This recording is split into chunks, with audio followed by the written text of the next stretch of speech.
I'll tell you what, though, I've been listening to some of Beyonce's album, the new album, the country one, and everyone has what feels like a lot of feelings. Like some people are like, "This isn't country." Some people are like, "What a beautiful country album," you know. So. And some people are just interested in it because they feel like someone as big as Beyonce making a country album brings people back to at least some semblance of the history of like black origins within country music, right? Because and I don't expect everyone to know. I didn't know. My friend was telling me all of this stuff. I didn't just know this offhand. My friend was telling me that a lot of the instruments that come from early country, because like a lot of country comes from bluegrass, and so some of those bluegrass instruments were instruments that slaves made, right? Because they already had origins in West Africa. Things like the banjo, which were initially made with like gourds, stuff like that, like things that would later become the banjo, things that would become the fiddle, things that would become the tambourine, that were infused in this bluegrass that became this country music. Also, while a lot of the chanting from spirituals ended up as like choral elements and lyrics in some early country songs, and I thought that was so interesting. It's like weirdly buried because everything has to be such a binary for us. This is either black music or white music or anything, and I think people's contributions sometimes get diminished because of that. And then some people were talking about how it's important for Beyonce to make a country album because it is an overshadowing experience of a black person doing country that opens door for more black people who are already doing country, right? And that there's been some resistance to that, which a part of me does kind of get. Like if you're in country and you see Beyonce coming, wouldn't you be like, we have to stop this? This can't, come on. Don't, please. Yeah, I mean, something seems like super white, and then a black person comes, and they're like very talented in it, you know? You let Tiger play a little bit of golf. And not only did he win all the titles, he banged all of your women. Tiger alone, now you see Beyonce coming, you're like, can I have nothing? Yeah. So yeah, that's where the resistance is coming from. You know. But that's why I find so fascinating about the origins of a lot of music in America.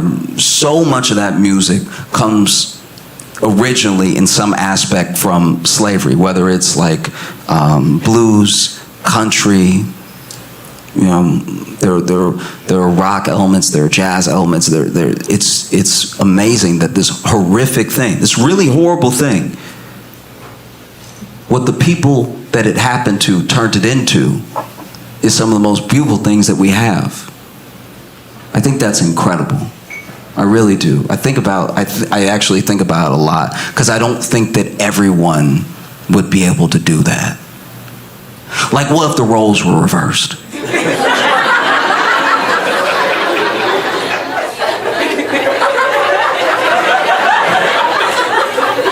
What would the white spirituals be?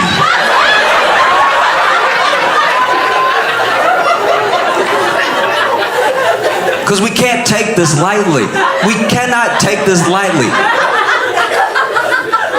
I know I've used the word already in the set, but slavery was an abomination of humanity. No person should ever be able to treat another person this way. And out of all of these horrors came some of the most beautiful things that we've ever heard. Even if just down connecting the lines, connecting the dots to a person that's alive now. They have this music because this thing happened and someone made something beautiful out of it. But what if it was reversed?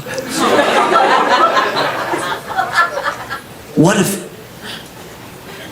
there were whites in the fields tilling the earth under the hot sun? which is not kind to white backs. And as they are tilling this earth, they're trying to find something in all of this devastating trauma to exhale their hurt in as beautiful way as possible, to build community among themselves. And they're tilling the earth as hard as they can, right? And then in the distance you hear, just a small town girl.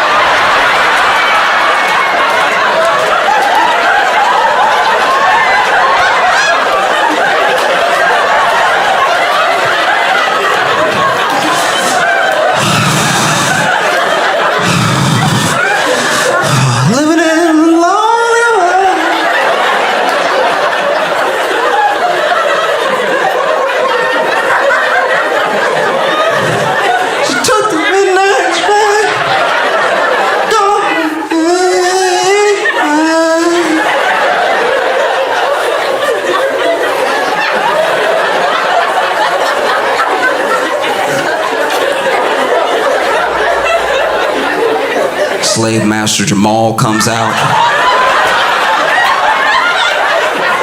What's that bullshit I hear?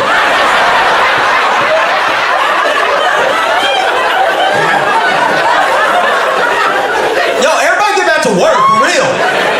Ain't nobody playing with y'all.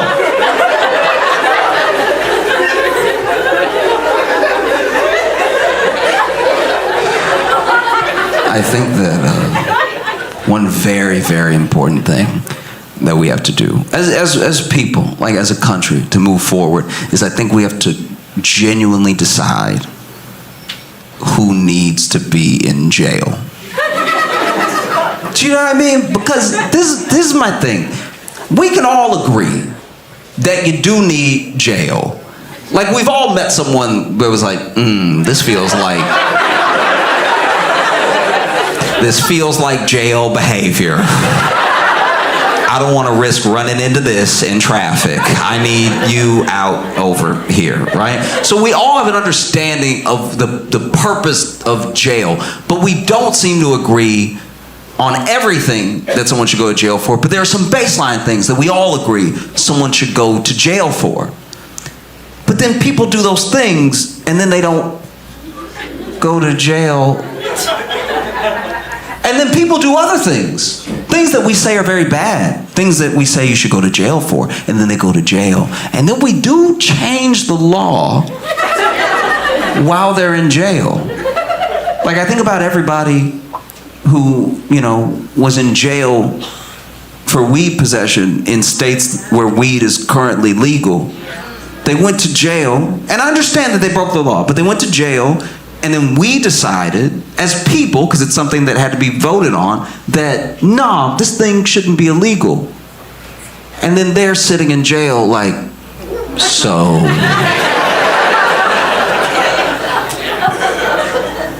what about me? Oh, no? Okay, I'll stay. Wow.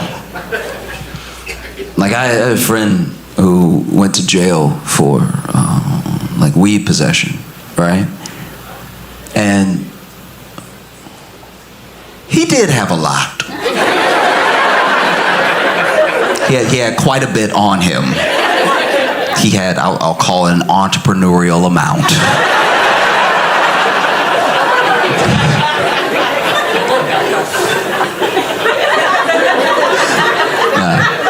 They popped his trunk and they were like, oh, you're a businessman.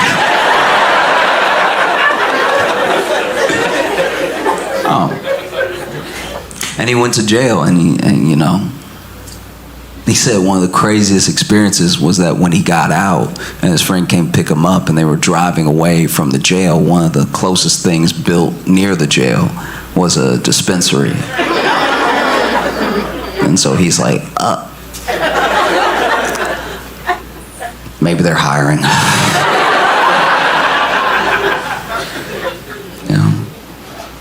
Because we all know people, in theory, who should be in jail and aren't. You know what I mean? We've all worked with somebody who we know is crazy. Somebody who is like, if anybody gonna shoot up the job, it's gonna be him. And we all know it. People in different departments are like, have you met him? Stay away. Don't make eye contact. He crazy, right? Then you go home, you watching Hulu documentaries about true crime and stuff, and then you watching a documentary like, that's everything Kevin do. I guess we just have to wait for him to do something jail-worthy, but all the general habits he does have. You know, I had my own experience. I was at a diner, and I was eating, truly minding my own business, and then there was this guy sitting across from me, and the guy sitting across from me got his meal, and he had soup, and I want to be clear, he had a spoon. That's very important.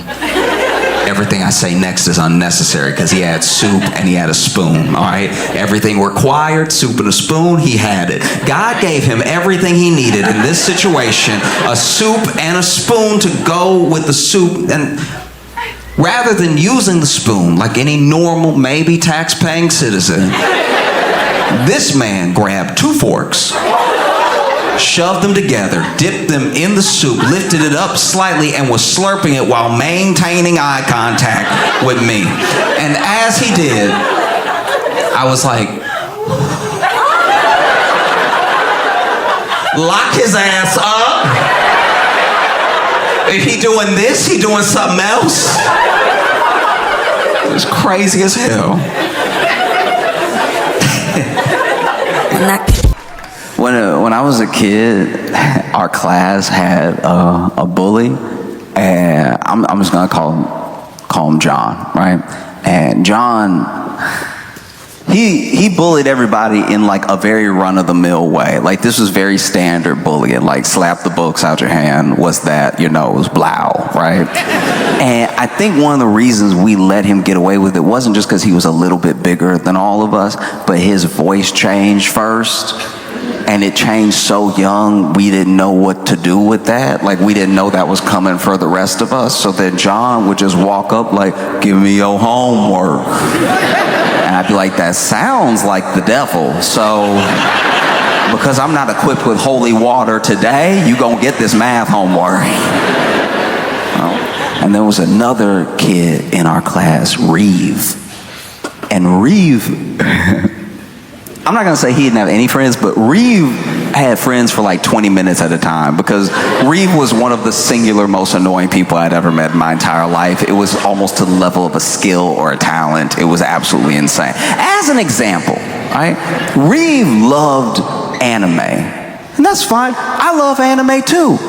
But Reeve loved anime in a way that I didn't love anime because I at least know anime not real. Reeve loved anime to the point where he was letting it affect how he runs. Some of you know exactly what I'm talking about. Like he could never do anything regular. He had to do it anime every time. He could never just turn around. He had to be like,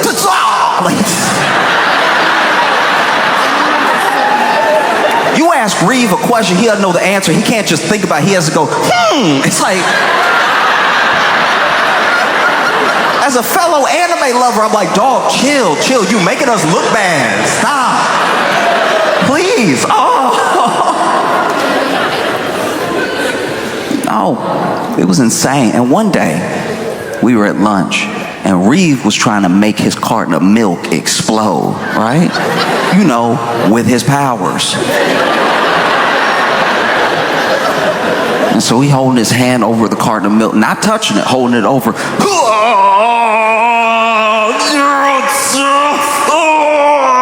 Nothing happening because it's not real. He finally gets so tired of waiting for the powers to activate that he grabbed the milk, squeeze it, drop it, and go, I did it. No, I did it. Y'all just didn't see it when I did it. But yeah, no, I did it. Ooh, I got it.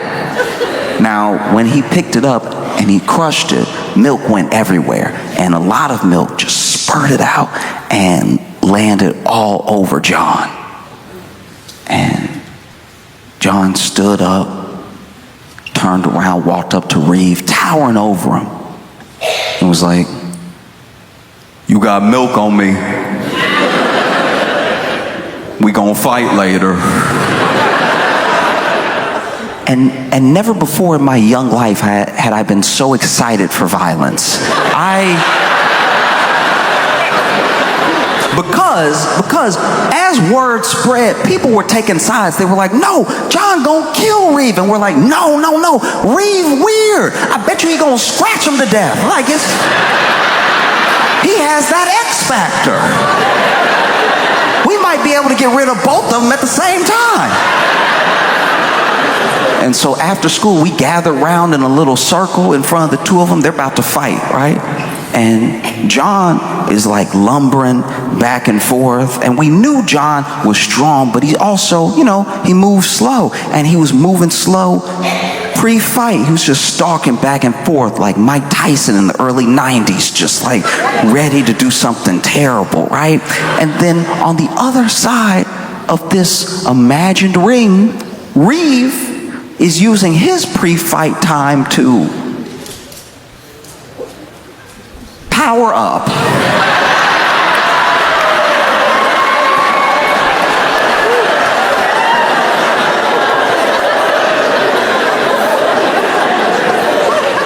I've watched a lot of anime, and I've never seen what this child did next. Because to power up, the first thing he did was let his knees buckle. What is this? What power are you drawing from the earth right here like this? This doesn't make any sense at all. He over here, knees buckle, arms out. This is not how you power up in any anime. This is how you fall down the stairs if you a slinky. All right? And this boy here, like this, doing the power up yell. Oh!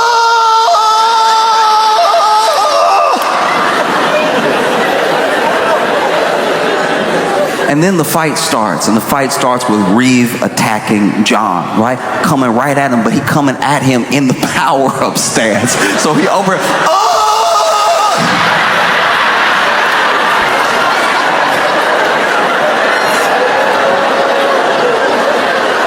And admittedly, John didn't know what to do. He really was like, oh.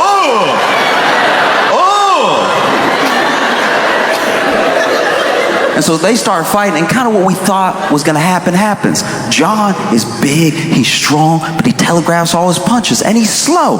Boom, but he's missing, right? And Reeves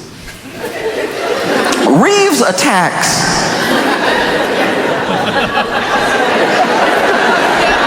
Reeves' attacks have a lot of energy to them. That's not really going anywhere. Like, instead of punching, he over here, yeah!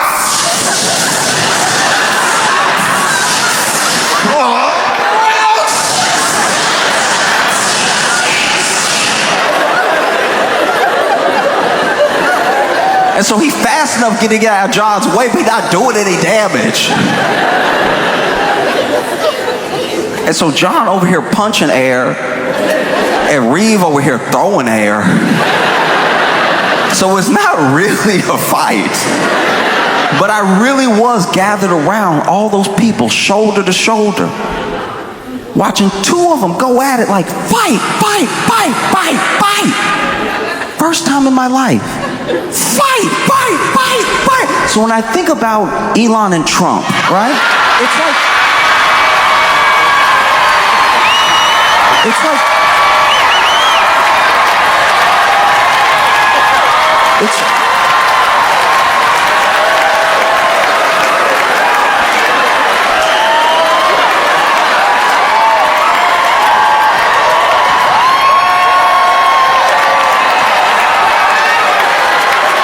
it's like one of the most insane bouts I've ever watched take place in my life. In case you haven't heard, Elon and Trump are fighting. And it's like Christmas came early and twice.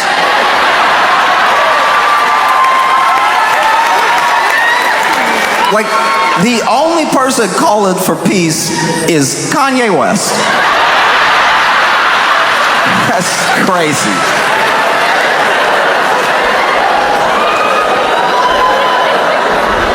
It's crazy. And we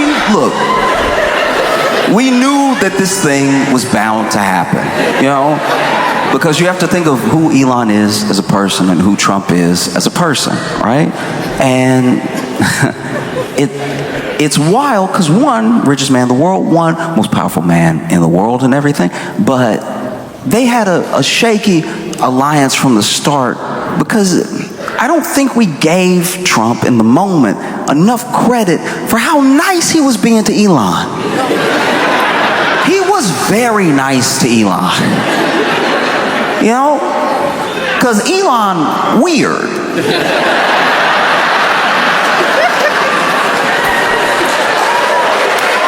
Wait.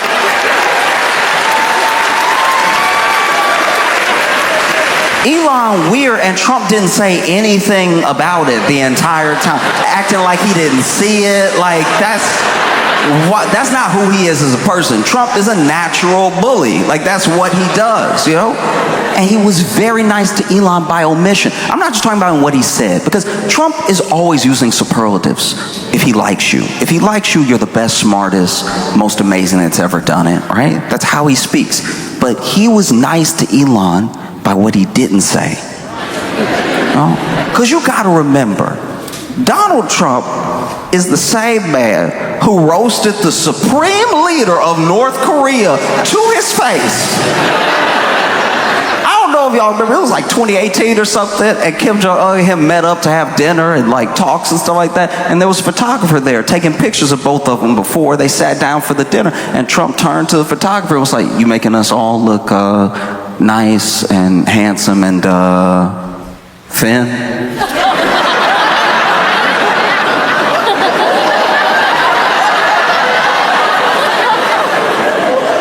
A lot of people think Kim Jong-un doesn't speak or understand English. He understands English. He consumes a lot of American media. And Kim Jong-un was even standing there like, did he?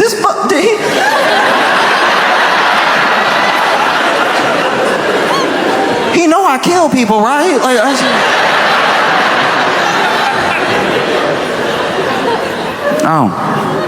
that same guy was very nice to Elon. And he was nice to Elon by omission because Elon jumped in front of Trump. You saw the jump. The world saw the jumps. Trump invited Elon on stage, and Elon walked on stage like...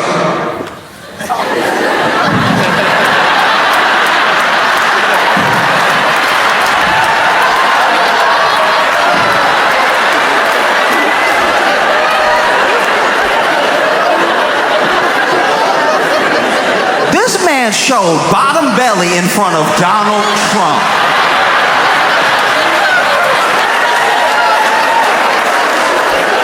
This grown man showed full belly button, broad daylight in front of Donald Trump, and Trump said nothing.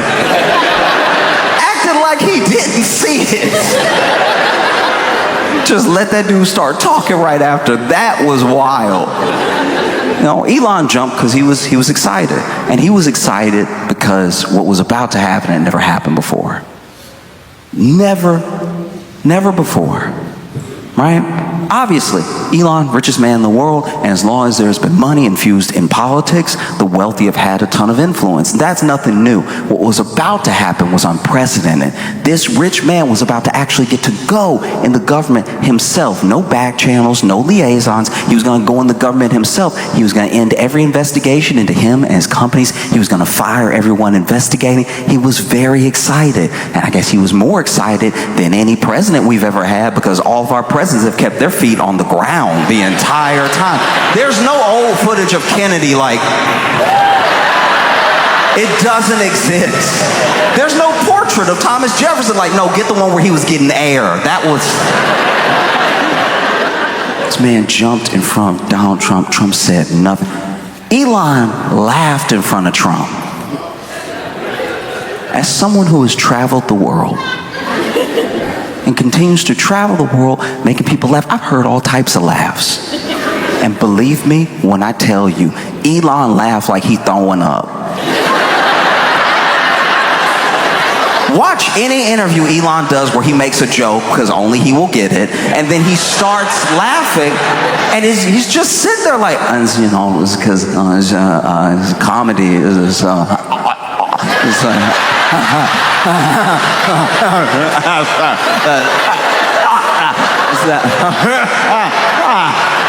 you know, it's funny with jokes.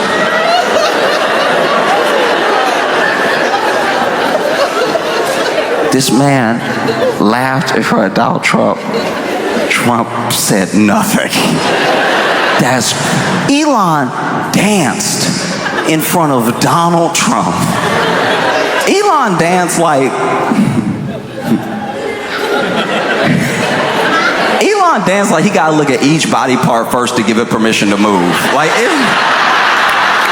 it is truly style. He'll be there.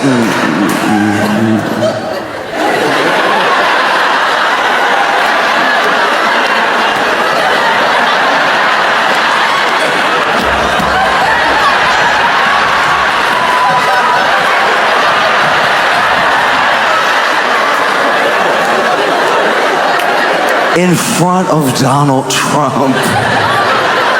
And Trump didn't say a word. That's like sitting Eminem down in front of a yacht going 40 knots, holding 30 thoughts who are each holding bulbs that are 20 watts, and he can't rap about it at all. That's his whole thing. It's wild that he's not saying anything. He is being very nice to Elon. I knew it wasn't gonna hold. Everybody knew it was gonna fall apart. We didn't know when, but we knew it was a short-lived alliance. And it was short-lived, in my opinion, for two reasons. All right? The first one is that you cannot ever watch someone treat everyone terribly and think that that doesn't mean they'll do the same thing to you under the right conditions. You know what I mean? And I should be clear here. I'm not talking about someone who has a bad day, someone who's in a bad way at the moment. We're all human. People have bad days. I'm talking about someone who, by and large, treats people terribly, but is nice to you. It's only for right now. As soon as you're in the position the other people are in, they'll treat you the same way. And if you don't think so, you're a fool. And both of them, without exception, think that they are the exception. Oh no, I've seen him scream at everybody and, you know, treat them like trash. It won't happen to me though. All right? One has the most money in the world. One has the most power in the world. But neither one of them have respect for anybody. And the three things that men like them seek, and I think that they seek them because maybe they're the only things that they care about, or maybe they truly believe that if they get these three or enough of them, everything else will fall into place. But men like these men are obsessed with money, power, and respect. You can have all the money in the world, you can have all the power in the world, but a lot of people conflate fear with respect. And they're not the same thing. You know, you can be afraid of what someone could do to you with all of their money. It doesn't mean you respect them. You can be afraid of what someone can do to you with all of their power. It doesn't mean that you respect them. And you know it because as soon as the money is gone, the respect is gone. As soon as the power is gone, the respect is gone. And there are plenty of people. There are plenty of people I've known growing up in my life, men that I looked up to who did not have any money. And they didn't have any more power than enough to control themselves, but I respected them because of how they treated people, how they carried themselves. And respect is the one thing, one of many, that can't be bought and it can't be forced. And neither one of them really get that. And they don't respect anyone. So eventually this was going to come to a head. And I knew it was starting because Elon truly believes, he's even said so, that he bought Trump that election. You know, he spent $250 to $280 million in the election. He believes, look, you lost the last one, you won this one. I'm the difference. I'm the deciding factor. I got you that election. And you're not going to convince a man like Donald Trump that you got him anything. He's like, that's my base. Those are my voters. They like me. They don't like you. You didn't get me anything. I'll gladly take your money, but you didn't get me the election. I got it myself. That was always going to be a sticking point. And so then Elon took that belief and he took it to a local race in Wisconsin, right? And he was even doing like little $1 million raffles if you vote for the person who wants you to vote for. It was very confusing how it worked. Like I didn't get it at all. And he even went to Wisconsin, was stumping for this person, was there in Wisconsin. And then the candidate that he backed lost by double digits. And it's because people see how much money he has. He's the richest man in the world, but they don't like or respect him. He hurt that candidate by being there and by doing those raffles. It would be like if someone came to you, and let's say in this scenario, you know, you're working and you're doing all right, you're getting by, and maybe sometimes it's paycheck to paycheck, things get rough, right? But someone comes up to you and they're like, hey, you just won the lottery. And you're like, what? I didn't even enter. Don't worry, we got you. What? I won how much did I win? $1 billion. Going from paycheck to paycheck to $1 billion. That's crazy. And you're like, there's got to be a catch. I didn't enter any lottery. What do I have to do? And they're like, that's simple. You just have to hang out with Elon for the rest of your life. And at least based on what those people did in Wisconsin, they were like, you know what, actually, my job at McDonald's is perfect. I really like being customer facing. I like the rapport I have with my coworkers. Just keep that money and him away from me, please. Because he could not buy the race, because as much money, don't get me wrong, $1 million, ton of money. That's a ton of money. And people have done way worse for less, but at a certain point, people reach their breaking point. And they're like, no, I have enough respect for myself, I have enough respect for my community, for my state, to not just vote this way, just for some money from a guy who I know is a bad actor, you know? And once that happened, I knew it was probably up for Elon. Because he lost that race.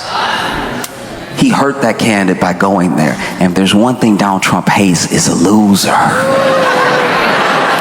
And you could see some of the shine wearing off of Elon. Because initially, when the administration started, they protected Elon heavy. Anybody said anything about him, anybody did anything, they were on it like that immediately. But then Elon started getting on people's nerves. You know, initially, when they won, somebody would ask a question, they'd shut it down to the media. Elon is a patriot. He's helping clear this government of waste, fraud, and abuse. You leave Elon alone. And then people started to rebel against Elon specifically through Tesla.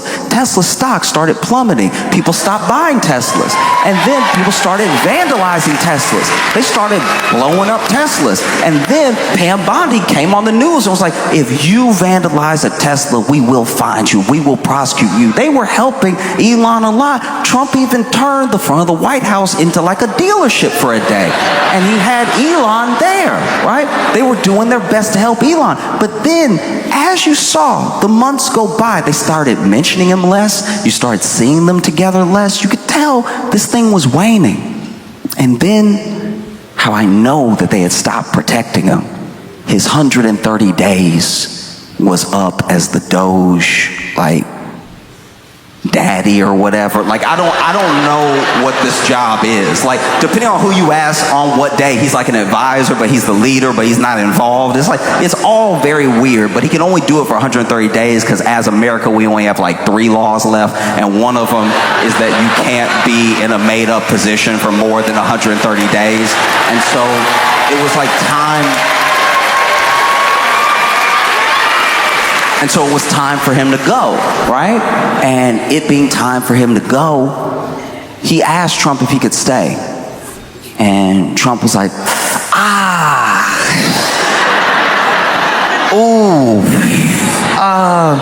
dang, man. No, we only have so many, like, bathrooms in here. Like, it wouldn't work, you know?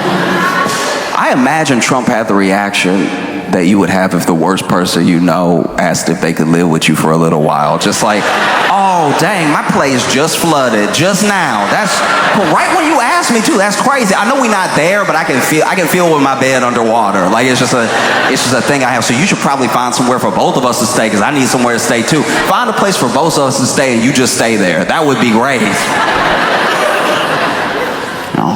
And so Elon, shows up for his last day at work, and the president is in the Oval Office with him, honoring him, giving him a key to nowhere. And one of the ways I knew they had stopped protecting Elon is because there were like 2 publications that came out. One the day before he left Doge, one the day of. And both those publications, from like high caliber written journalism, basically said, headline contents were basically, did y'all know he was a crackhead? Like, he'd been a crackhead. That's crazy. Elon a full crackhead. I had no idea. They were listening to drugs he was doing. They're like, he does cocaine, he does mushrooms, some hallucinogens and everything, ketamine. Horses can't keep up with Elon. Like, he really out here a full crackhead. That's wild. And then, to prove the doubters, the detractors, what Elon would call the full-blown liars wrong, he showed up to the Oval Office for his last day of work, higher than his rockets go. This man was in the Oval Office standing next to the President of the United States, tweaking. This man was over here hitting he looked like he arguing 5 minutes into the future. It was wild to watch. This man over...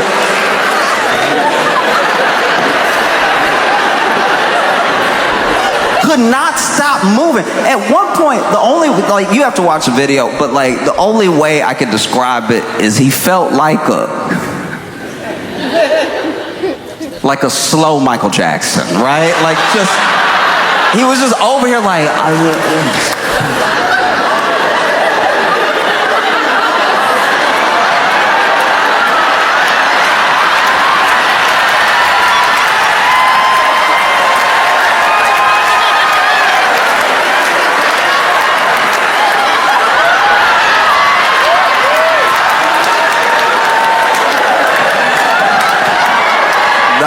it was insane.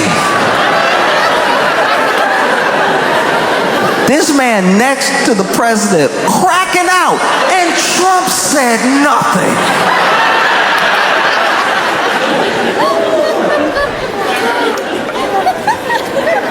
And then he left, He left, and I'll admit to you right now, I thought it was like a PR stunt.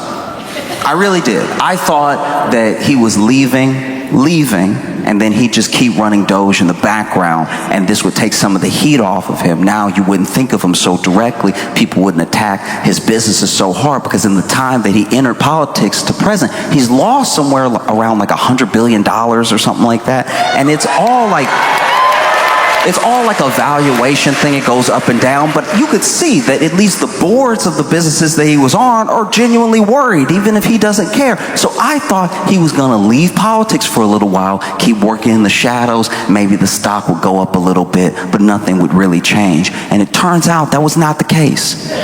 He had really been getting on people's nerves. Like hard.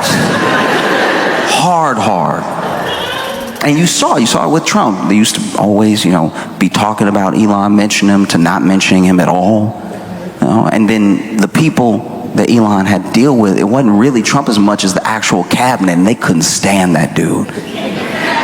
They hated that dude so much. And so he's really out.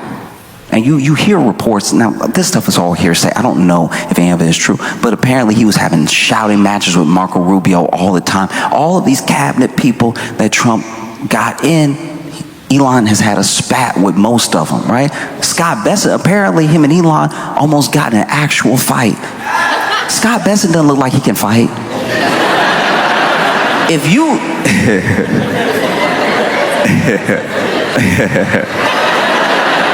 if you don't know what Scott Bassett look or sound like, just imagine if like printer paper came to life. Like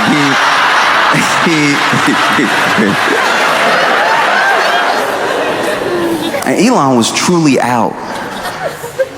He was out, and one thing really stuck out to me. It was the fact that Elon and Trump share a sort of lived experience where they're not used to hearing no and it's sticking.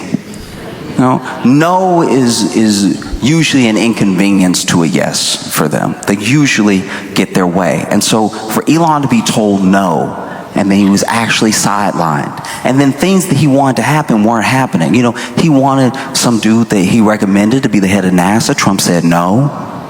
And then there were things that Elon didn't like because he felt like apparently they were undercutting all his work, like Trump's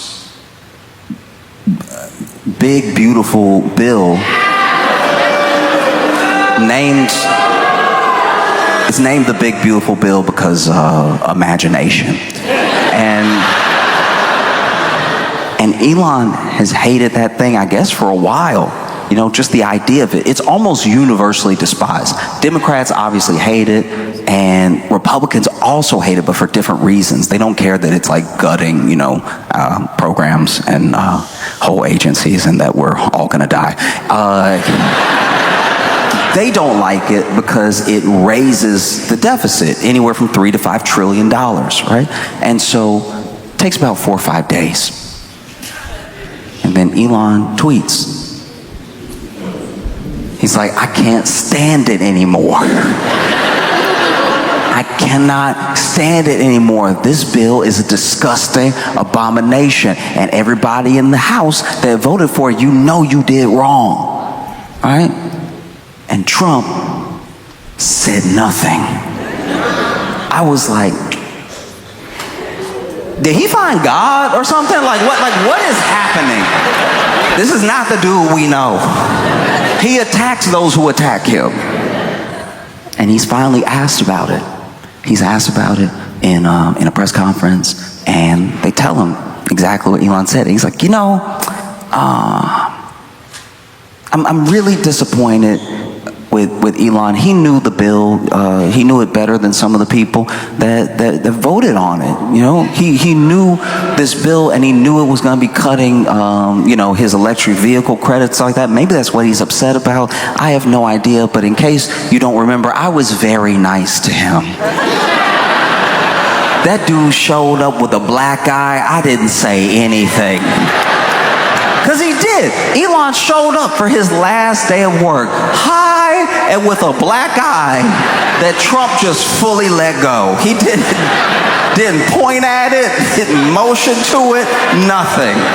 Was very chill about the black eye. And then, you know, in the Oval Office, these are some of, not all, but some of the top journalists in America. Obviously, they have questions for Elon of what his plans are. Now that he's leaving Doge, he's going to spend all his time on his companies. They have plans to ask Trump questions about what he's going to do with Doge now that Elon is gone. What's the future of it, right?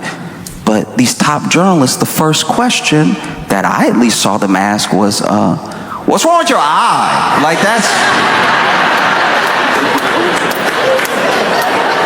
Nobody gonna say nothing? Like his eye. And then Elon was like, "Oh, it's actually like a funny story. I asked my 5-year-old, you know, my 5-year-old little ex. I told him to punch me. We were Ralph Hussein. I told him to punch me, and he punched me. I got a black eye. It was actually, you know, he's strong for a 5-year-old. It's kind of funny."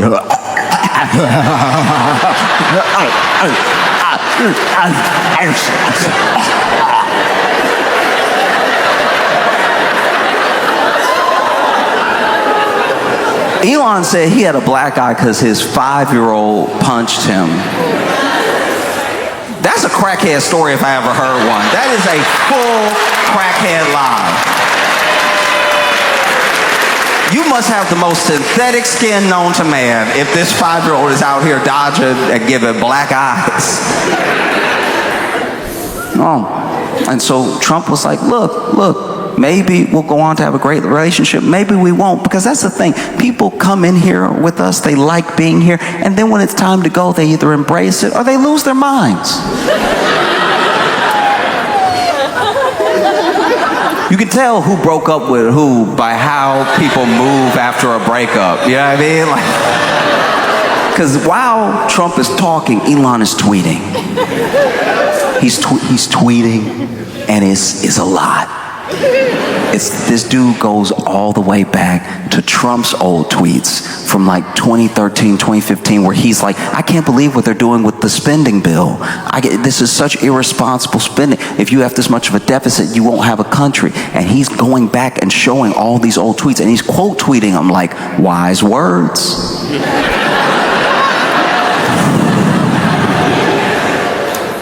Once again, you can tell who broke up with who, because for you to scroll back to 2013, you hurt. You are mad. You know how much his thumbs must be exhausted. 2013 tweets. Trump was tweeting 272 times a day, and he made it all the way back to 2013, which means he read them all. He hurt. So he hitting up with the 2013 "this you" text, like. That's crazy. That was insane. And he keeps tweeting. He's getting madder and madder. I don't even know what's happening in the background, but he is tweeting himself down a tunnel, because every time he tweets, Tesla stock drops by like $13 billion. It's just going down and down and down and down. And he's tweeting up a storm, right? He even tweets out, he's like, you wouldn't have won without me. Okay? If it hadn't been for me, Republicans wouldn't have won the House. The Dems would be in the House. The Dems would have the White House, and you'd have a slim majority in the Senate. You ungrateful. Keeps tweeting, getting more and more upset. I don't know what's happening in the background, but this man is getting more and more pissed off.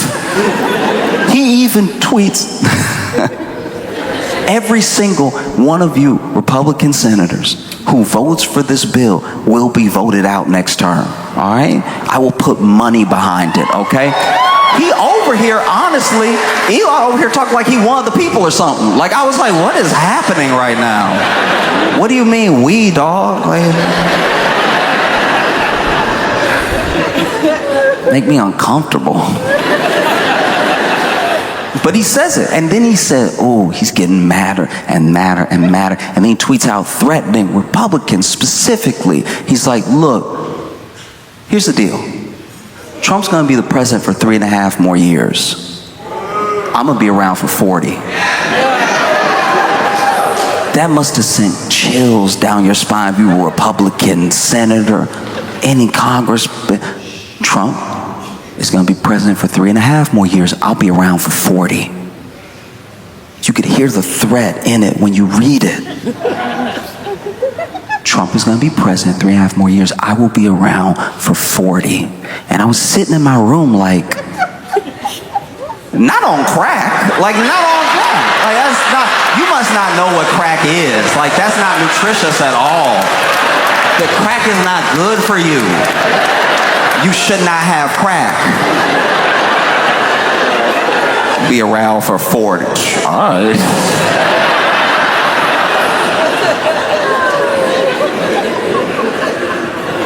Oh, it's insane.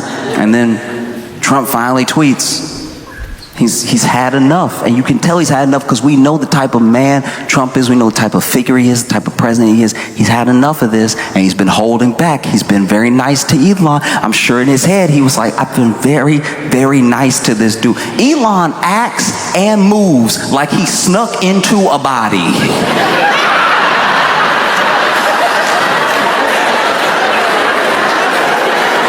And Trump didn't say anything. Trump is over here like, I didn't mention the jumping, the laughing, anything. This man blew crack smoke on my shoulder, and I was very nice to him. And so then Trump tweets out, he's like, hey, yo, one of the easiest ways for us to save billions and billions and billions of dollars is just get rid of all of Musk's government contracts. That would do it quick. And then Democrats were like, do you mean it? Or like, are you just mad or you mean it? All right, I was just asking. Okay.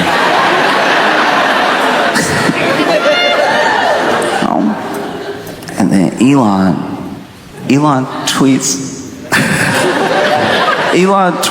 this clip that is him and Trump in front of a Tesla in front of the White House, and the quote for the tweet just says, "Remember when?" I was like, oh, he hurt. Oh, he must be sick right now.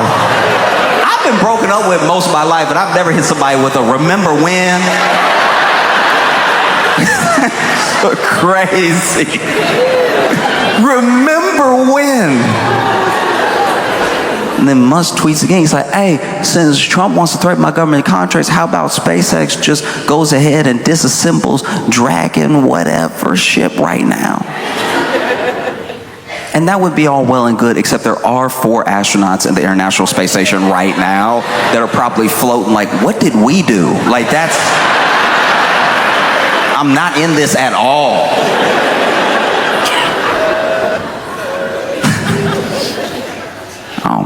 Because they're mad. Furious going at each other, you know? And then I don't know what pulls the trigger, you know. Trump tweeted one more time, and it still felt very reserved. It felt very nice. He was like, look, I don't care if Elon turns against me. I want the big, beautiful bill passed. He can just deal with it. Let's get this legislation done, right? And then Elon tweets out, all right, time to drop the big bomb. Trump is in the Epstein files. That's why they haven't come out yet. Have a nice day, DJT. You can tell who broke up with who, because the person that gets broken up with is the one that tries to ruin your life and tells you have a nice day in like the same breath.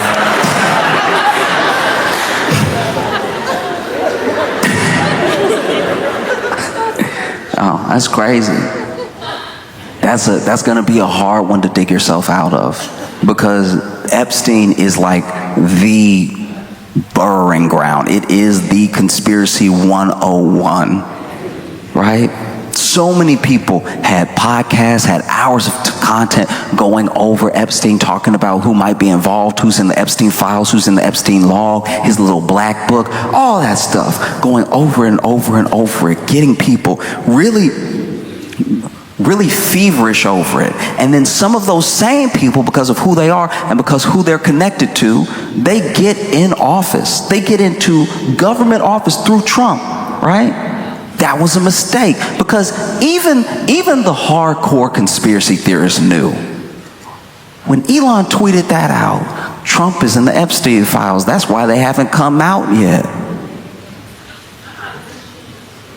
Almost right underneath is Alex Jones saying, God help us all.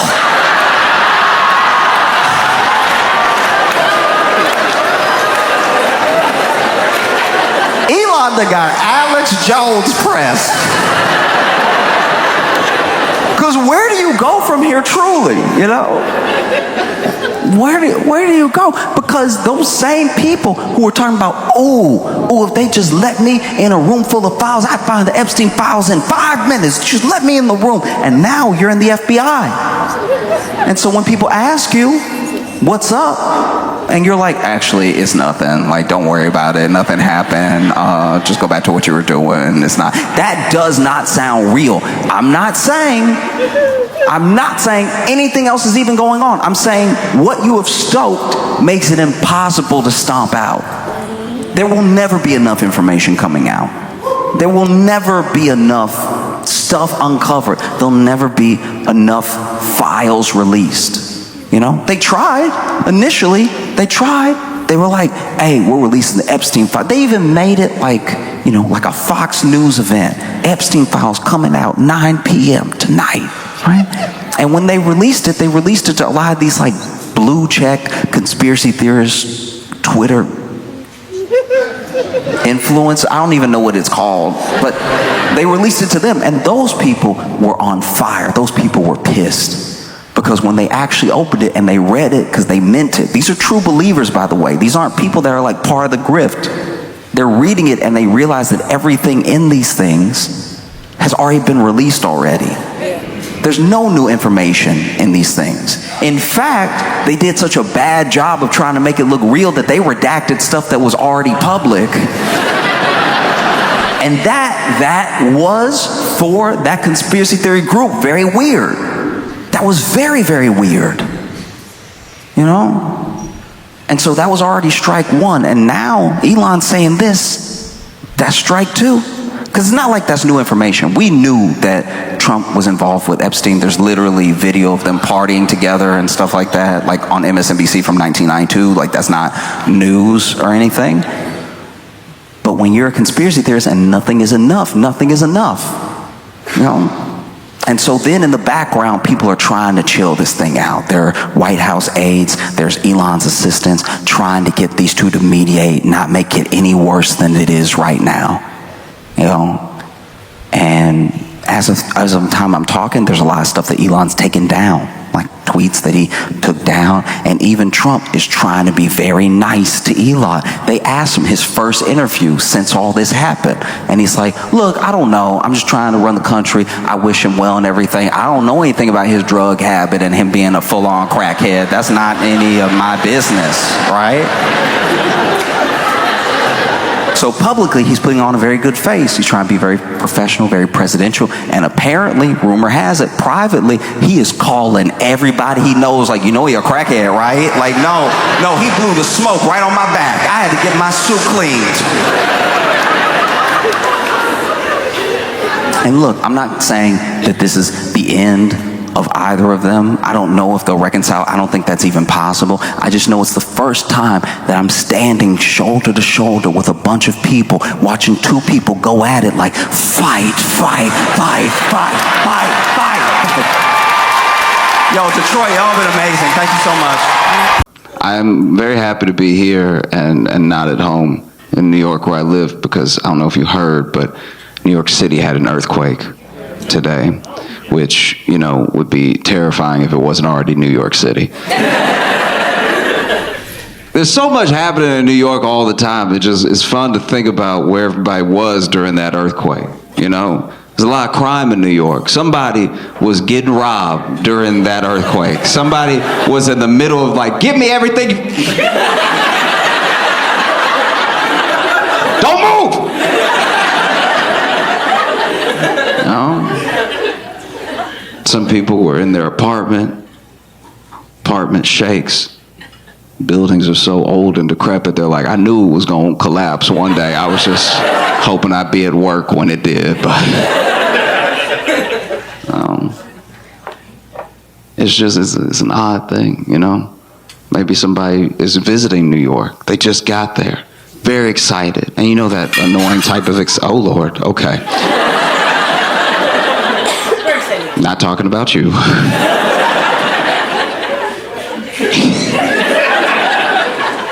It just sounded like so much stuff. Like that, it's clearly more than one plate. Oh, but maybe somebody just got there and they're very excited. They're like, ooh, you know what I'm gonna do? I'm gonna go get some street food. I'm gonna get an authentic New York hot dog.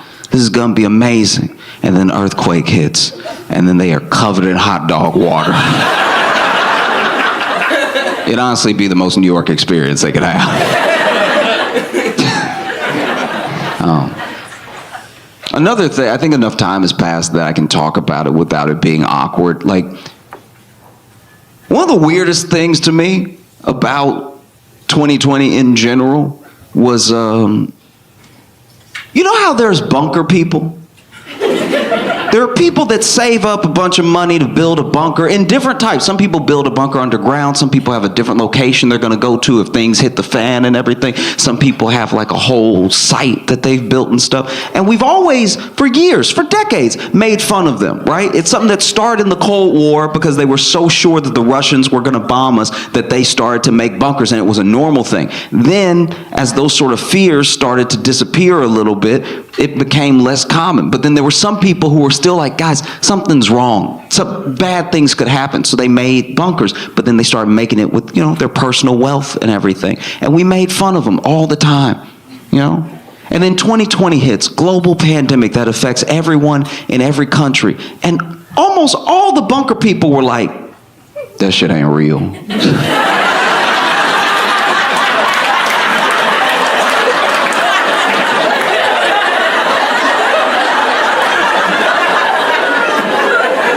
But you built in case the whole world. Can I go in the bunker?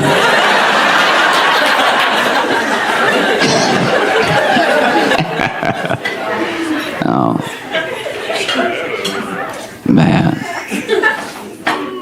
I've been thinking a lot about just the general power of marketing, of ads and everything. And I don't know about y'all, but I always feel like I'm smarter than ads. Like, I always feel like, that's an ad. I can see it. That's product placement. You can't fool me. You're not going to get me. That's an ad.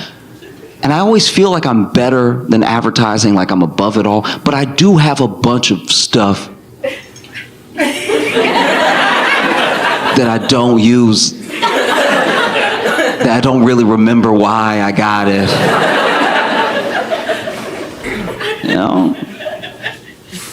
And I think it's something that we need to pay more attention to, just the power of marketing, how influential it is, Like imagine a world where you work at some sort of agency, right? An ad agency, whatever, some type of marketing agency. And not now, right? Let's go even further back to when people were paying even less attention to ads and they were served less of them every day, right?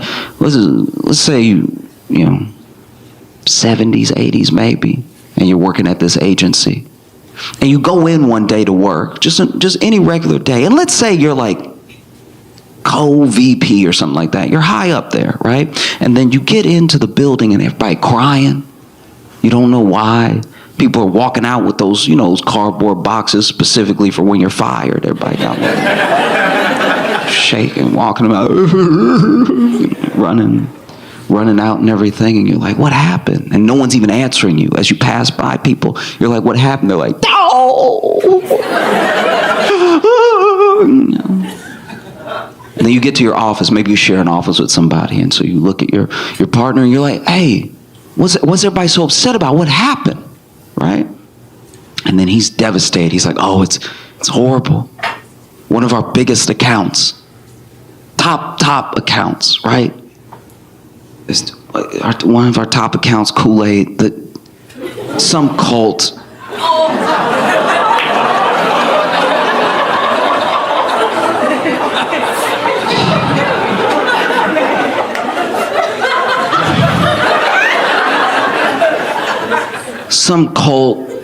grabbed some Kool-Aid and they put a bunch of cyanide in it. They did like a mass thing. I don't know, the client is freaking out, People may never buy the product again. We don't know what to do. This could be the end for us, because if they close, we close, right? And then you, being the brilliant marketing agent that you are, you stand there in the moment that this is happening, the day that the news has reached your office, and you're like, you know what? Screw it. Let's lean into it. They drank the Kool-Aid. It's just that good.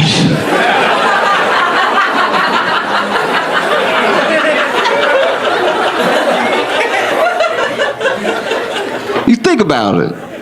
Any other product, any other time frame, that product would be done. You know what I mean? Like if a bunch of people killed themselves with Snickers, I don't know if we would all be like, you're not you when you're hungry. You know what I mean?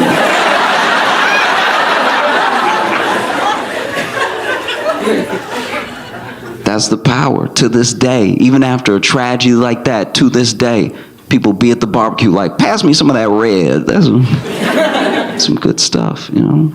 And the thing about it is that on its own, it's not bad, right? On its own, you're just trying to sell something, you're just trying to make a buck, and maybe it's something that people will like. In an ideal world, all the marketing leads the people to what they want anyway, right?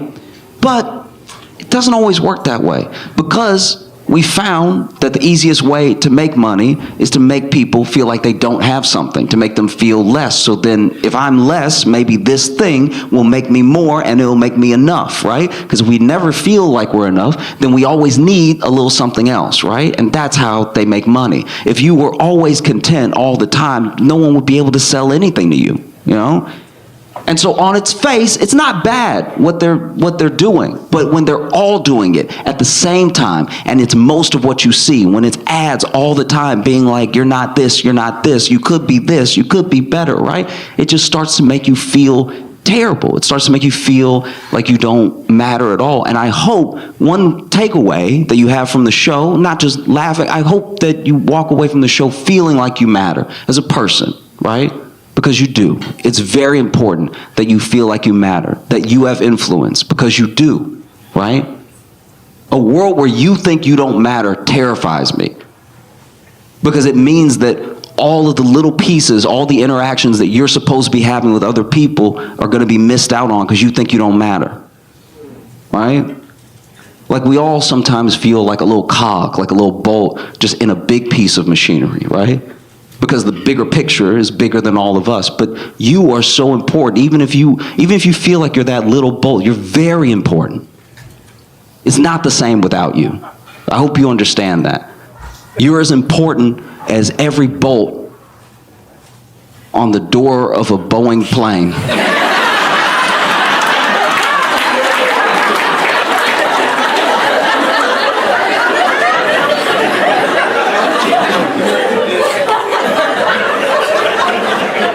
Because maybe that's what happened. Maybe that's what happened. Maybe at the factory when they were building the plane, you know, they didn't screw the bolt down all the way, so then the little bolt's like, do I even matter? If they don't care, why should I care? Then mid-flight, it's like, I give up. I don't care. And then the door flies open, you're like, oh! What the hell? Because you're the window seat. And now you got the CEO of Boeing, David Calhoun. It's important to say their names. No, it is. They always just get to move like these faceless people that don't do anything and then get to enjoy their money. It's like, no, his name is David Calhoun, and we should all know it and say it and hopefully find him. Just to chat. You know? But no, he's stepping down. And I don't know. I don't like that. He's stepping down now, and I think that should be illegal. You shouldn't be able to go. You should have to stay until it's fixed. Do you know what I mean? Like, that's crazy that you messed it up. And now you're leaving with a severance package, by the way, with a, you know, articles call it a golden parachute. How ironic. You get to leave, but you messed the whole thing up. You know? And I know he's not fully alone, but he's the lead. You know, when you're the CEO, you're the captain. You know? And he gets to leave? That's crazy. And he gets to leave richer for messing it up. That's mind-blowing. He should have to stay until it's fixed. It should be the last job he's allowed to ever have. Until it's fixed. You know? And if it closes, then no more work for you.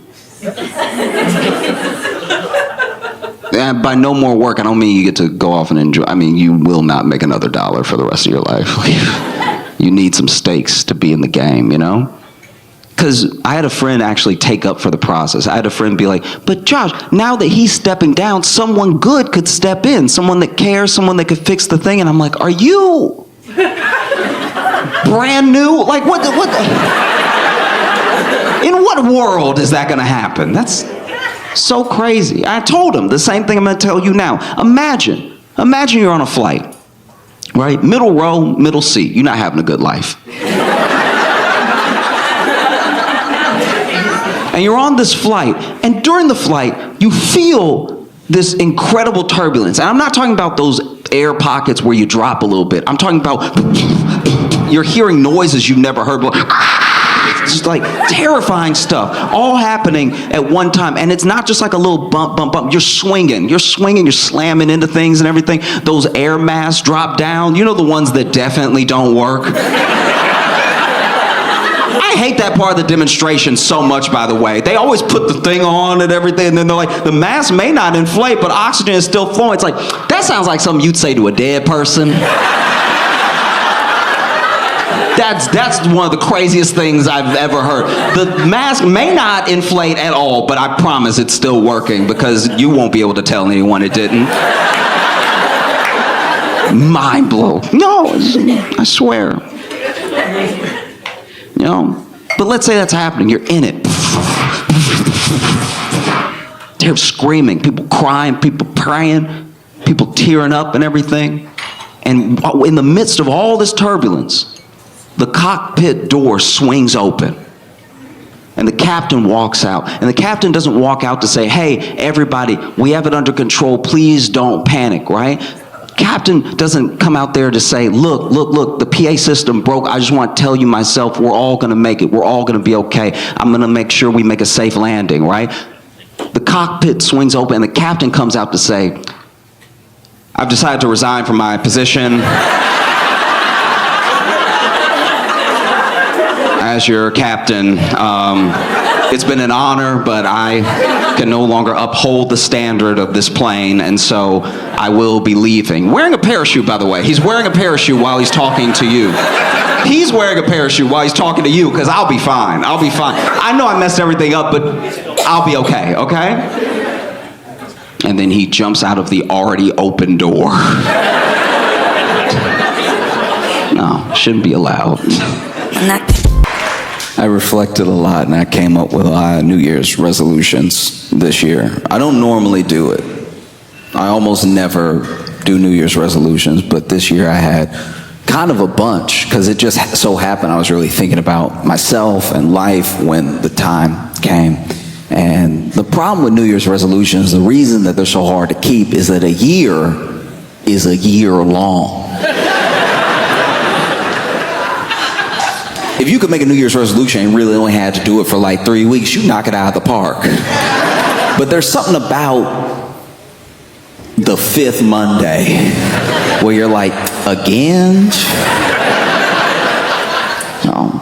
And I think we should all cut ourselves some slack, genuinely, when you have trouble making your New Year's resolution a habit or sticking to it, because New Year's resolutions are as old as calendars.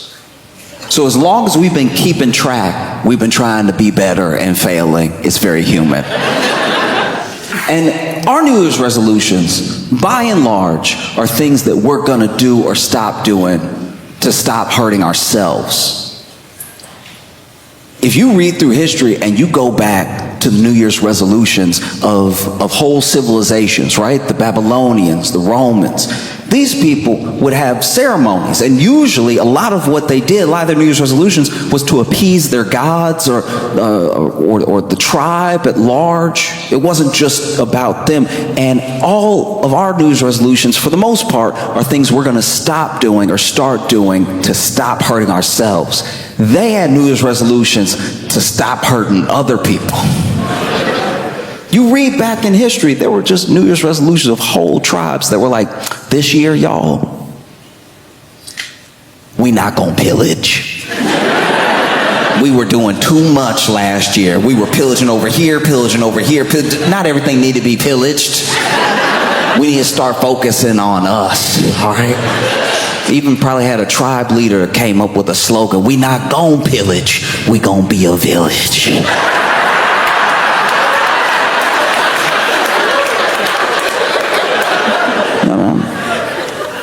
No, it's as old as time. And admittedly, there are some modern New Year's resolutions. I do know a few people in my life that have had to make New Year's resolutions to stop hurting other people. You know, it's rare, but it does happen. Like I had one friend nonchalantly said, "You know what, this year, I'm gonna cut less people."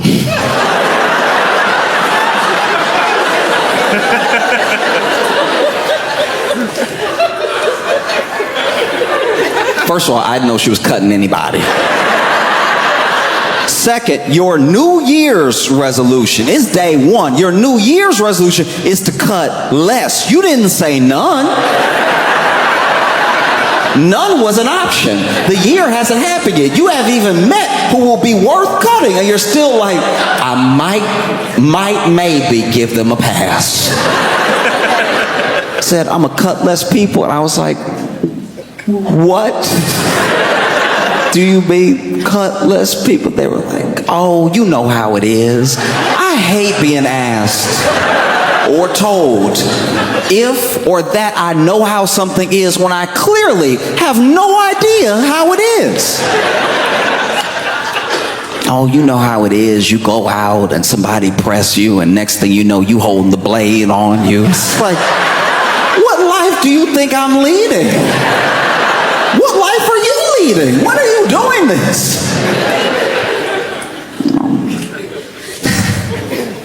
I had a couple of New Year's resolutions. One of them was to focus on my health, which I'm already regretting.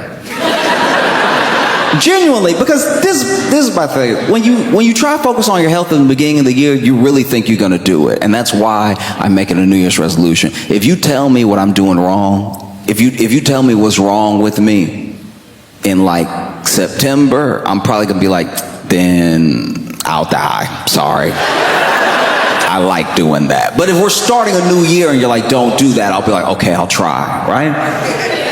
No, but the problem is when you focus on your health, you have to go to the doctor. And going to the doctor is a little bit too exact and final for me. If something's wrong with me and I'm telling a friend about it and we're just sort of going back and forth, spitballing about what it could be, it's almost kind of fun. You're like, maybe it's that. Oh, maybe it's that. Let's Google it. Oh, we shouldn't have Googled it. You know what I mean? But when you go to the doctor's like, no, you sick. No.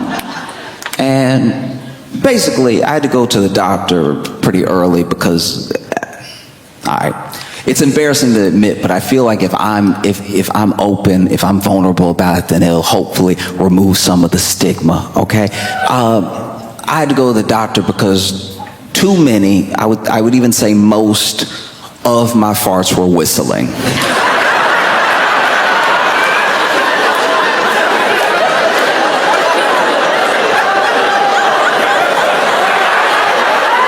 Okay, all right. So if you're going through what I'm going through and you hear that laughter, that's why I'm doing this, to try to break through, try to show the normalcy of what was happening to me.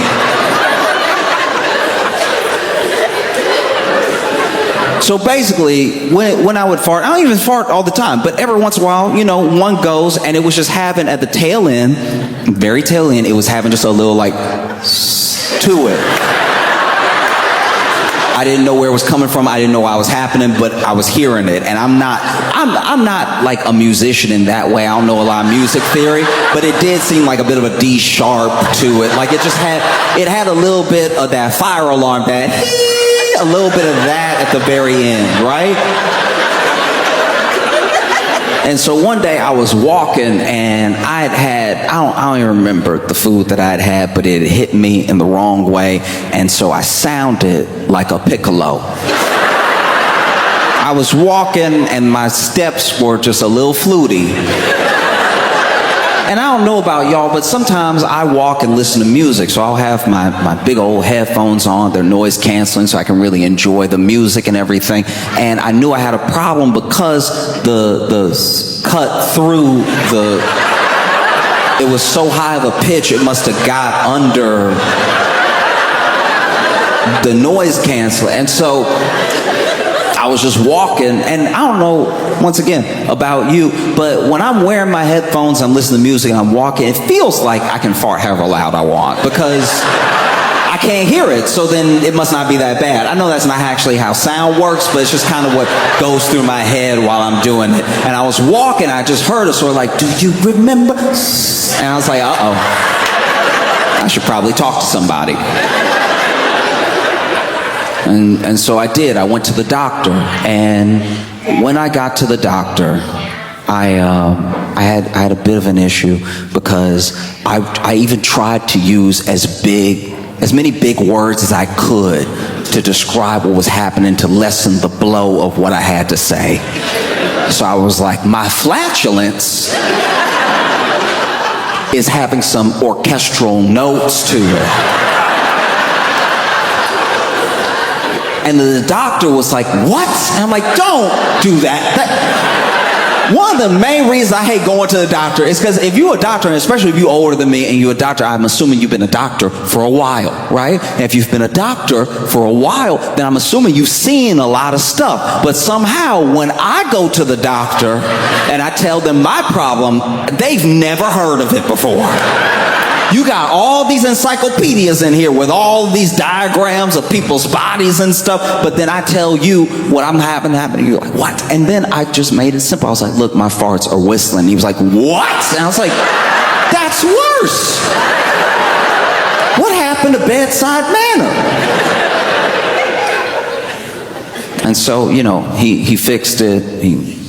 I'm fine now. It doesn't happen anymore. But yeah, basically there was something going on where I had pretty much like overexerted myself, and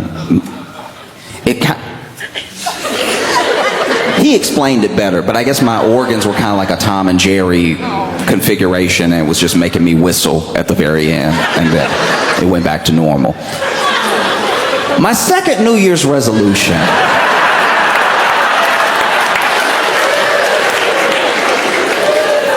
was to be very mindful about what I do and say on a podcast. Now, I'm not perfect, but this has been the downfall of a lot of people. I'm not even saying that there's never going to be a podcast where I talk out of pocket. I don't know. It's just talking. And it's so much talking that along the way, you say something dumb or something that doesn't age well or something that you don't even really think. Maybe just talking, right?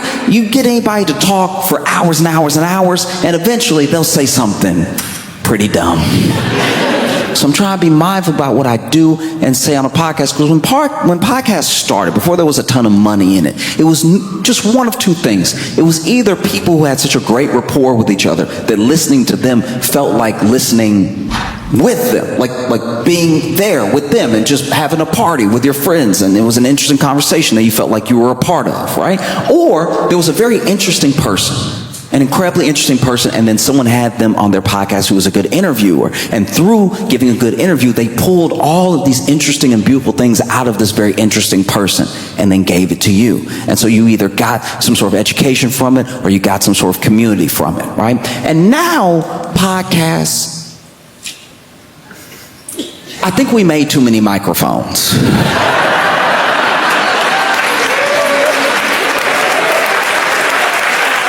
Because now it's a genuine mess. Like I watched what I think was maybe one of the most important podcast clips of all time. One that exactly, perfectly describes what I'm kind of talking about. Mike D has a podcast, and in that podcast he was talking to OG Tulo, a rapper. And while he was talking to him, OG Tulo reaches into his pocket and somehow shoots himself in the leg.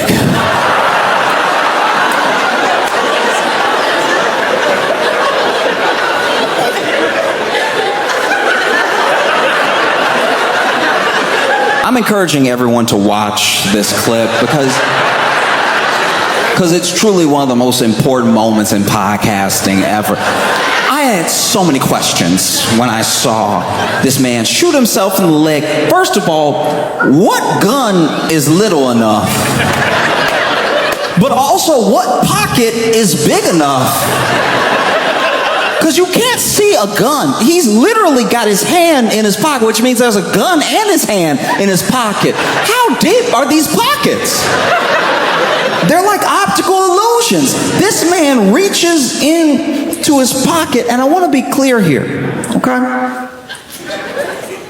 OG Tulo and Mike D, they weren't having some sort of argument. Mike D wasn't coming at him. It's not like he was reaching in his pocket to grab his gun. If anything, it looked like he was reaching in his pocket for something else. And can I just say, don't put your gun in your pocket. But if you do, make sure your gun is the only thing in that pocket. Please do not put your gun and your keys in your pocket. I'm begging you not to put your gun and your phone in your pocket. Because this man looks like he's trying to move the gun. When you rewatch it, I've watched it 2,000 times. It looked like he's trying to move the gun out the way to get something else. And I'm telling you, it's not worth it to have your gun and your gum in the same pocket. This dude reaches into his pocket. Bam! And then Mike D, who's sitting across from him, Mike D goes, "Who shot who?"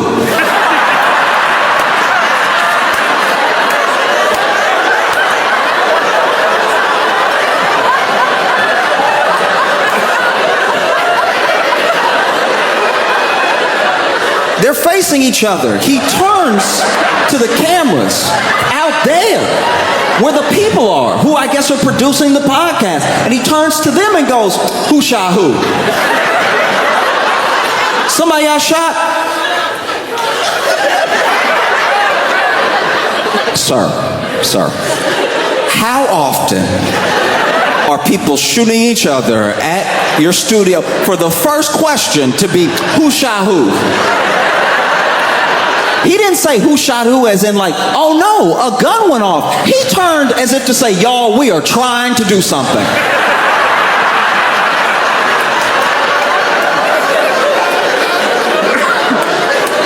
This man turns, who shot who? Somebody got shot?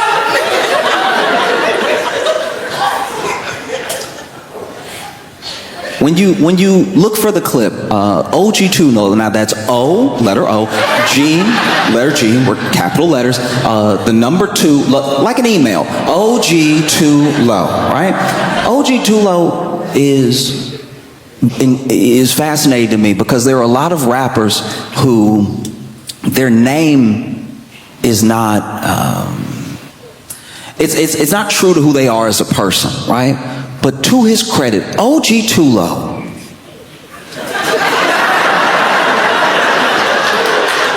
shoots himself in the leg and only goes, his reaction to shooting himself in the leg, all he does is go, ooh.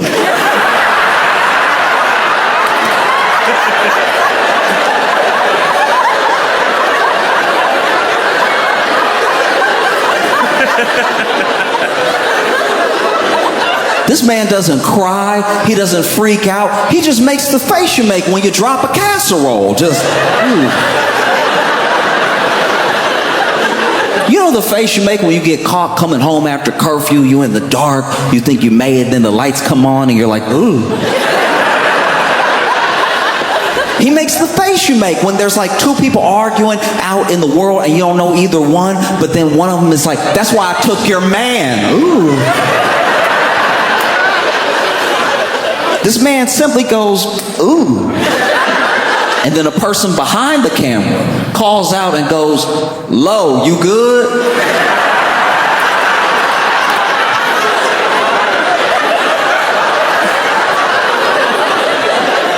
There are a few things I hate more than being asked if I'm good when I should not be good. When I'm clearly, people wait till you hurt to ask if you're okay. And I understand the reflex question, but you just saw something very bad happen. You saw a man reach in his pocket where he clearly forgot he had a gun. And then shoot himself in the leg, and now you go, Lo, you good? And OG too low.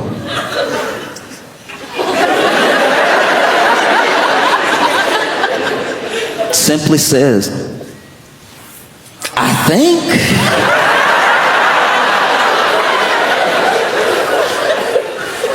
And so I'm trying to be more mindful about what podcasts I do and what I do on them, because I've seen how bad it can go.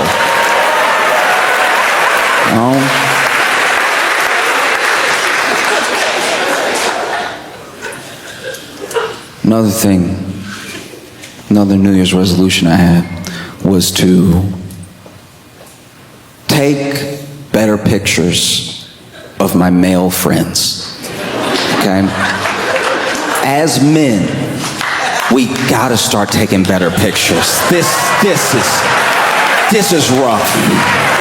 We wonder why it's a struggle out here, but I'm telling you, I know good men.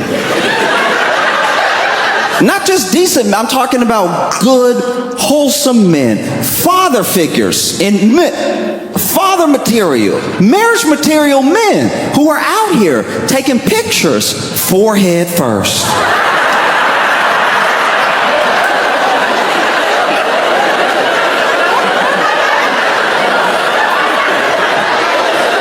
I'm talking about forehead presented, forehead shiny, optical illusion, forehead forward. I don't even know how you get that angle. Did you put the camera on your head? You know, because that's what happens. As a man, you don't get that many good pictures taken of you by other dudes. You know? And then you post it because it's one of the only good pictures you have. You want to go on a dating site, you want to meet people, you go ahead and you post the pictures you have of yourself, because what you have is what you have. And then you put that out into the world and you wonder why there aren't many bites. There aren't a ton of bites because when people are scrolling through your pictures, you look blurry. You look like if they met you, you would only be a memory, you know? You know what I'm talking about? You know that wave look when it's like, it's almost a good picture, but there's that movement at the end, so you're a little blurry on one side. Will she be dating a ghost? Who knows? We've got to start taking better pictures of each other's men. And I know it's hard. I know it feels weird to like take, because women are so good at doing it for each other. They'll take incredible pictures of each other. It won't even be picture day. It'll just be some good lighting in a random place. And they'll be like, hold up, stop. Let me get you. No. Pose, quick. Yep, see, this is good. You know? It's tough. We don't try enough. We don't try. Even if you muster up the courage as a man to know that you look good that day, and you ask your boy to take a picture of you. As men, we get too uncomfortable trying to make each other look good. Like you're scared to try to make your boy look hot. Even if you're looking good, bona fide, looking good, anybody can see it. You're dressed well, shaved, everything, right? And then you hand the phone to your boy. He's like, got it. That's not helpful. You didn't get it. You didn't get it. That's why when I post the picture, I look like smoke. Because you were so uncomfortable, you couldn't stop, let the phone rest for a sec. The phone didn't even get to adjust. Do you know the technology we have in our pockets? And the phone was like, I didn't get that at all.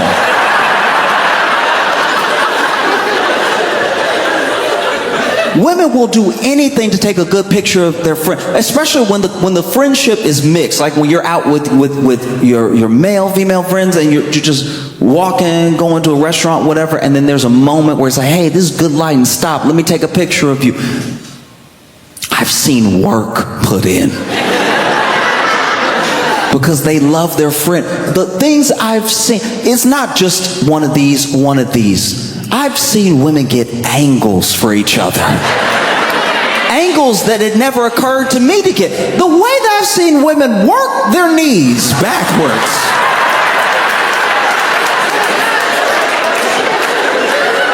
No, you be still. I'm good. You be still.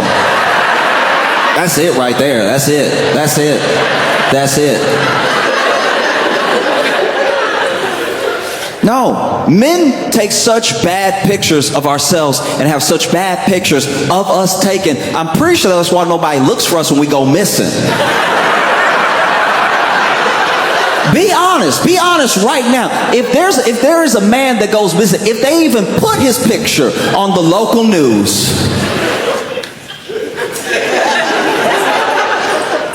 it's the worst picture of him if it's not a picture from high school. If it's not his high school picture with that bow tie or whatever, it's just him being like... And then you see the picture and you're like, I think he did it. I think he kidnapped him.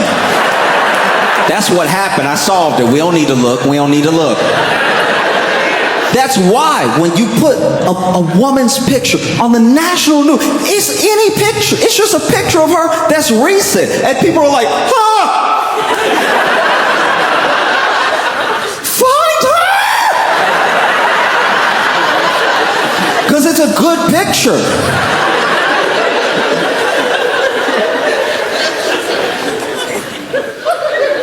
Another New Year's resolution that I made was to start making, how do I put this? I want to start having manlier mannerisms.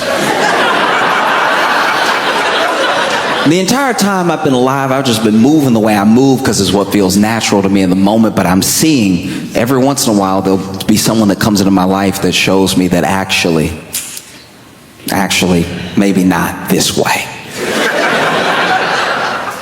When I was young, I was working this job, and there was a dude on the job who was he was in prison and he was on work release. And he took me under his wing and was trying to teach me how to be more of a man. I didn't ask him to, but I also didn't really know how to take up for myself. So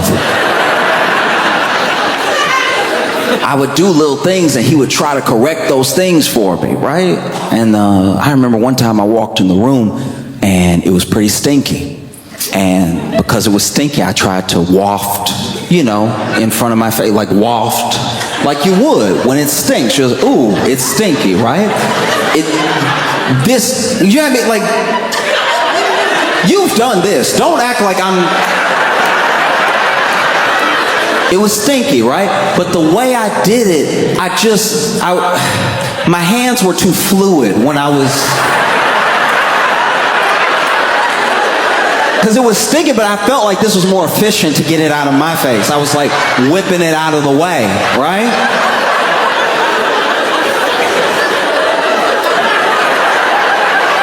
And he saw me and he was like, stop doing that. And I'm like, what? Why? And he's like, your hand looked like a whisper, dog.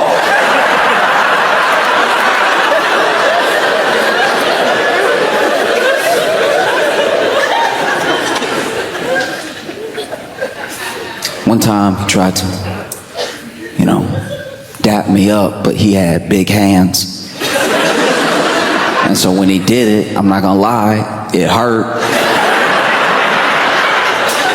And so I pulled my hand back, and I pulled my hand back like...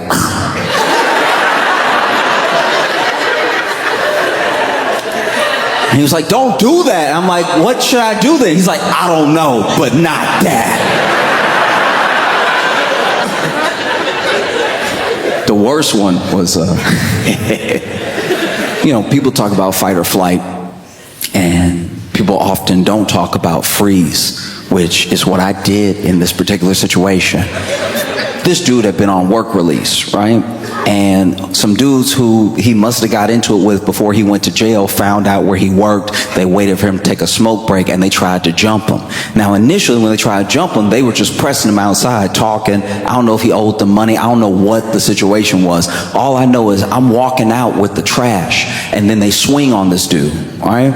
And then he by himself fights off both of these dudes. And he's not really losing or winning, but he'll take one to give one, and then he'll get one good enough that they back up a bit so he can focus on the other one and then go back to this guy and everything. But then at one point, my man, he gets clipped. He gets clipped by one of these dudes, right? And they have him with an uppercut, and he goes backwards. And I'm not proud of it, but it was my genuine reaction. When he got hit, I did go.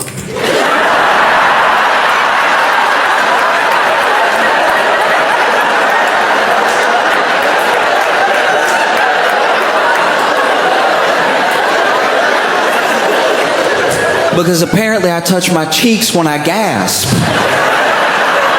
I didn't know that about me either, but nothing had happened to make me gasp in a long time. So when it happened, I was like, oh.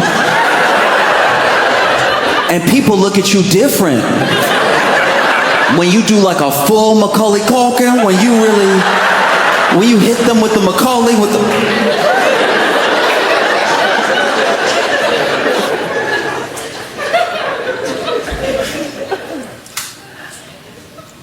Another one of my New Year's resolutions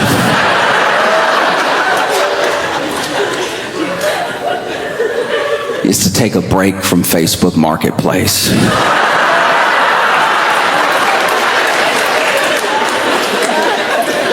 This is my thing.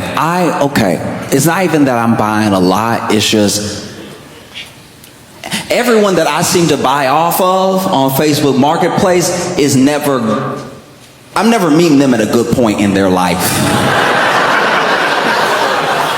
Right? So when I meet them, there's a whole energy to it that doesn't feel like just regular commerce.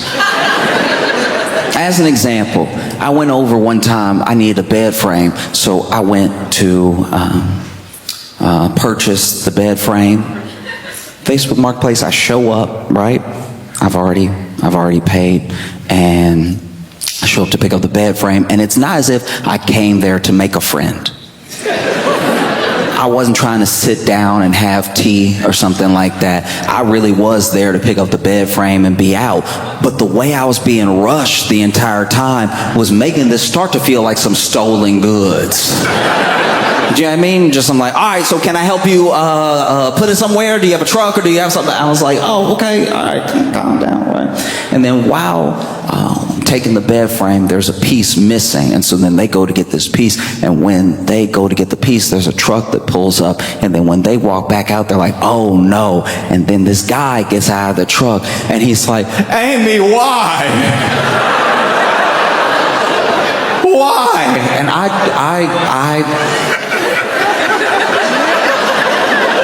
I'm just here for the bed frame. He's like, Amy, why? And she's like, I told you why. I'm done with you. I'm sick of it. I'm sick of everything that you do. I've given you so many chances. And now she is yelling over my shoulder. Like I'm here. I'm where I am now. She's right here yelling at him who's behind me going, why? So I am kind of like this child of divorce in this moment.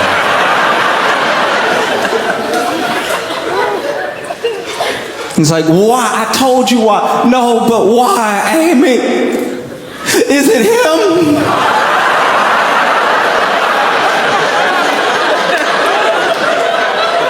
And I can honestly tell you right now, it didn't look like it would be me, because when he said, is it him, I went, huh?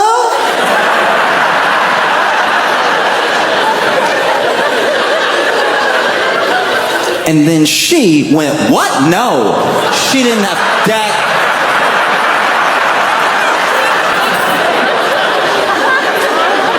Now I'm looking at both of them like, oh.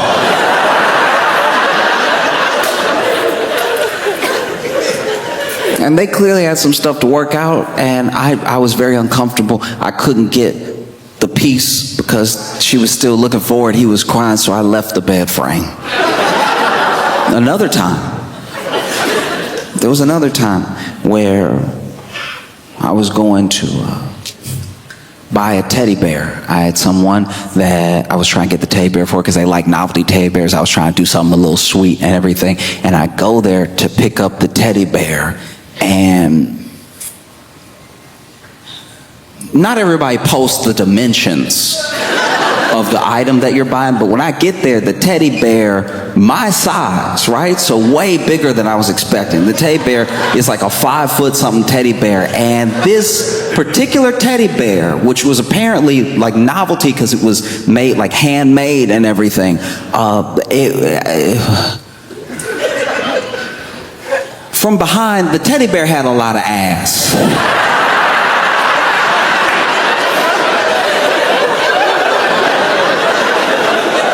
Like a twerkable amount of ass. Like it was cheeky. And so, you know, I'm trying to pick it up and it weighs a man. And so I was like, okay, maybe not. Because now even if I give this as a gift, 1, it's too big, and 2, I'm gonna have to explain what's happening back here.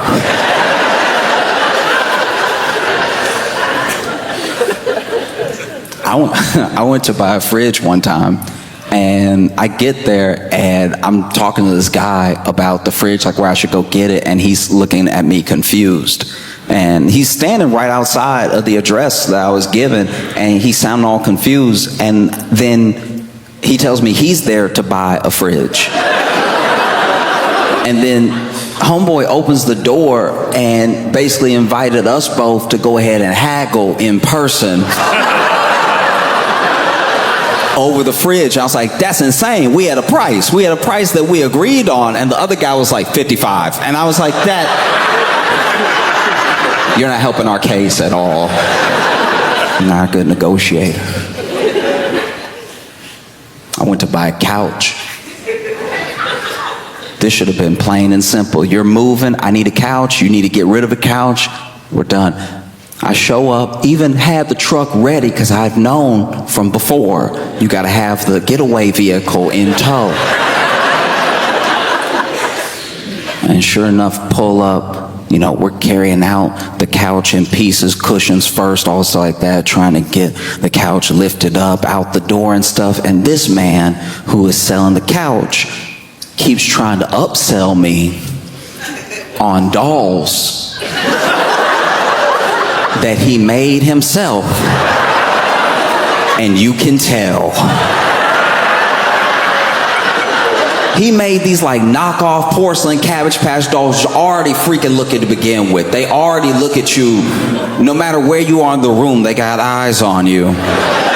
And then he made it so he stuffed them a little bit, and then he put a button on it. And when you put the button on it, it was supposed to cry. Like, you know, the way that you buy the toys. Wham! Okay, hold the baby, right. Except, he must have recorded the cry. Because this doll's cry was haunting. You press the button on this doll to cry because he did it. No one asked him to. Trying to upsell us on these dolls while we trying to lift a couch that is apparently made out of lead because we cannot get it up. Meanwhile, he not helping, presses the button on the doll, and the doll, instead of a wham, wham, it gives a cry that screams 1800s horror movie. This doll presses the button, this doll goes, oh!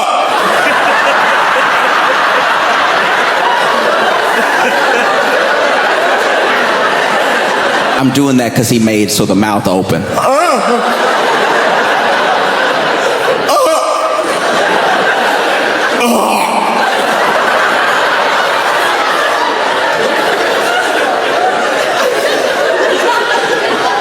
I was so genuinely terrified that I left the couch.